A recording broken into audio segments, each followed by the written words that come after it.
নমস্কার বন্ধুরা, আজকে একটি অজানা রেসিপিতে সবাইকে স্বাগত জানাচ্ছি।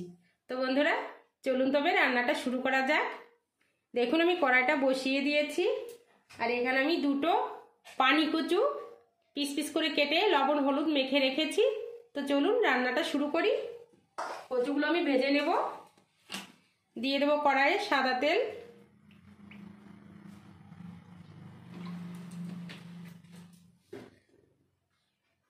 তেলটা গরম হয়ে গেছে, এখন কচুগুলো ভেজে নেব।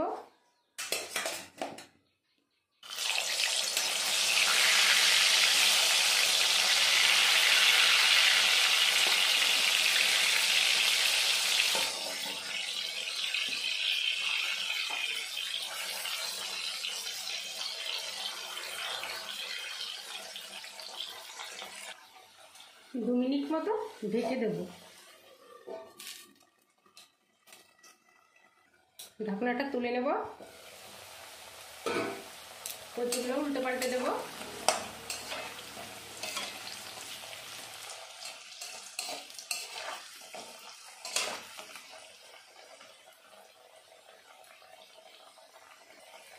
দেখুন ভাজা হয়ে গেছে, তুলে নেব।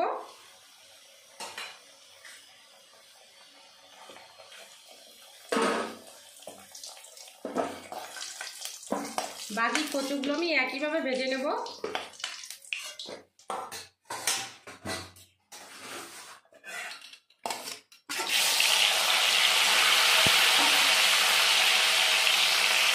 এই তেলে দুটো আলু ভেজে নেব।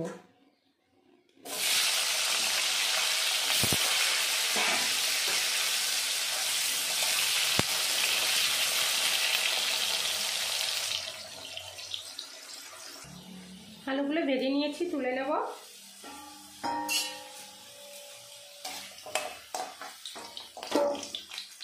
বন্ধুরা বাইরে প্রচণ্ড হাওয়া বইছে, তাই আমি মাটির রান্নাঘরে রান্না করতে পারলাম না, ঘরেই রান্না করতে হচ্ছে। ওই তেলে আমি ফোড়ন দিয়ে দেবো দুটো শুকনো লঙ্কা,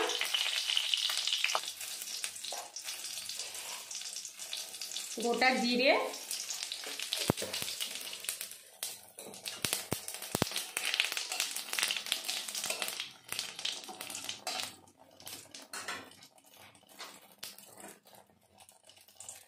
পেঁয়াজ কুচি আর টমেটো কুচি,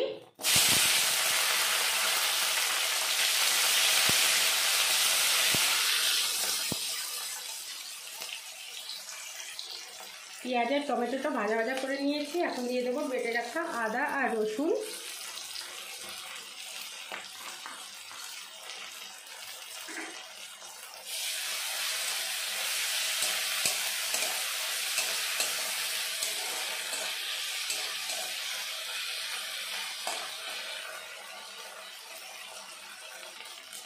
দিয়ে দেবো হাফ চামচ জিরে গুঁড়ো,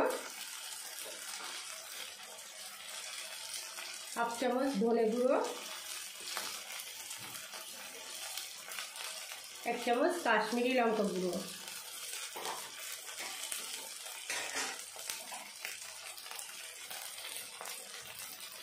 স্বাদ মতো লবণ, পরিমাণ মতো হলুদ গুঁড়ো,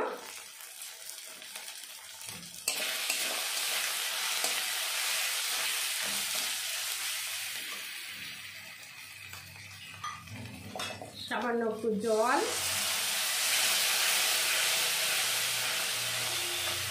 দিয়ে আমি ভালো করে মশলাটা কষিয়ে নেব।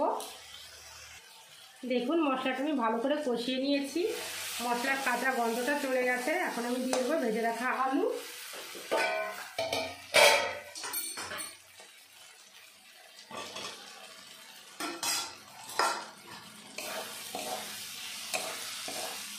বন্ধুরা অজানা একটা রেসিপি, তাই বলছি অবশ্যই পুরো ভিডিওটা দেখবেন।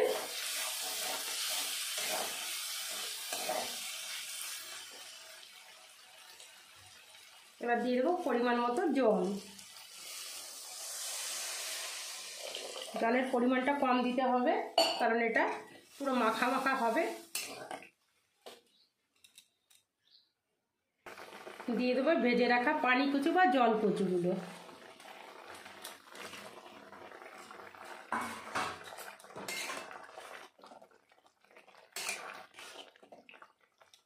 বন্ধুরা দারুণ টেস্টি একটি রেসিপি, তাই বলছি একবার হলো বাড়িতে বানিয়ে খেয়ে দেখবেন, আশা করি সবার খুব ভালো লাগবে। এবার আমি 2 থেকে 3 মিনিট ঢেকে দেব। দেখুন ঢাকনাটা খুলে নিয়েছি, হয়ে গেছে আমার রান্না। এখন আমি একটু গরম মশলা দিয়ে নামিয়ে নেব। তো বন্ধুরা রেসিপিটি ভালো লাগলে চ্যানেলটিকে সাবস্ক্রাইব করে পাশে থাকবেন। সবাই ভালো থাকবেন, সুস্থ থাকবেন। আজকের মতো বিদায়। তরকারিটি এখন আমি নামিয়ে নেব।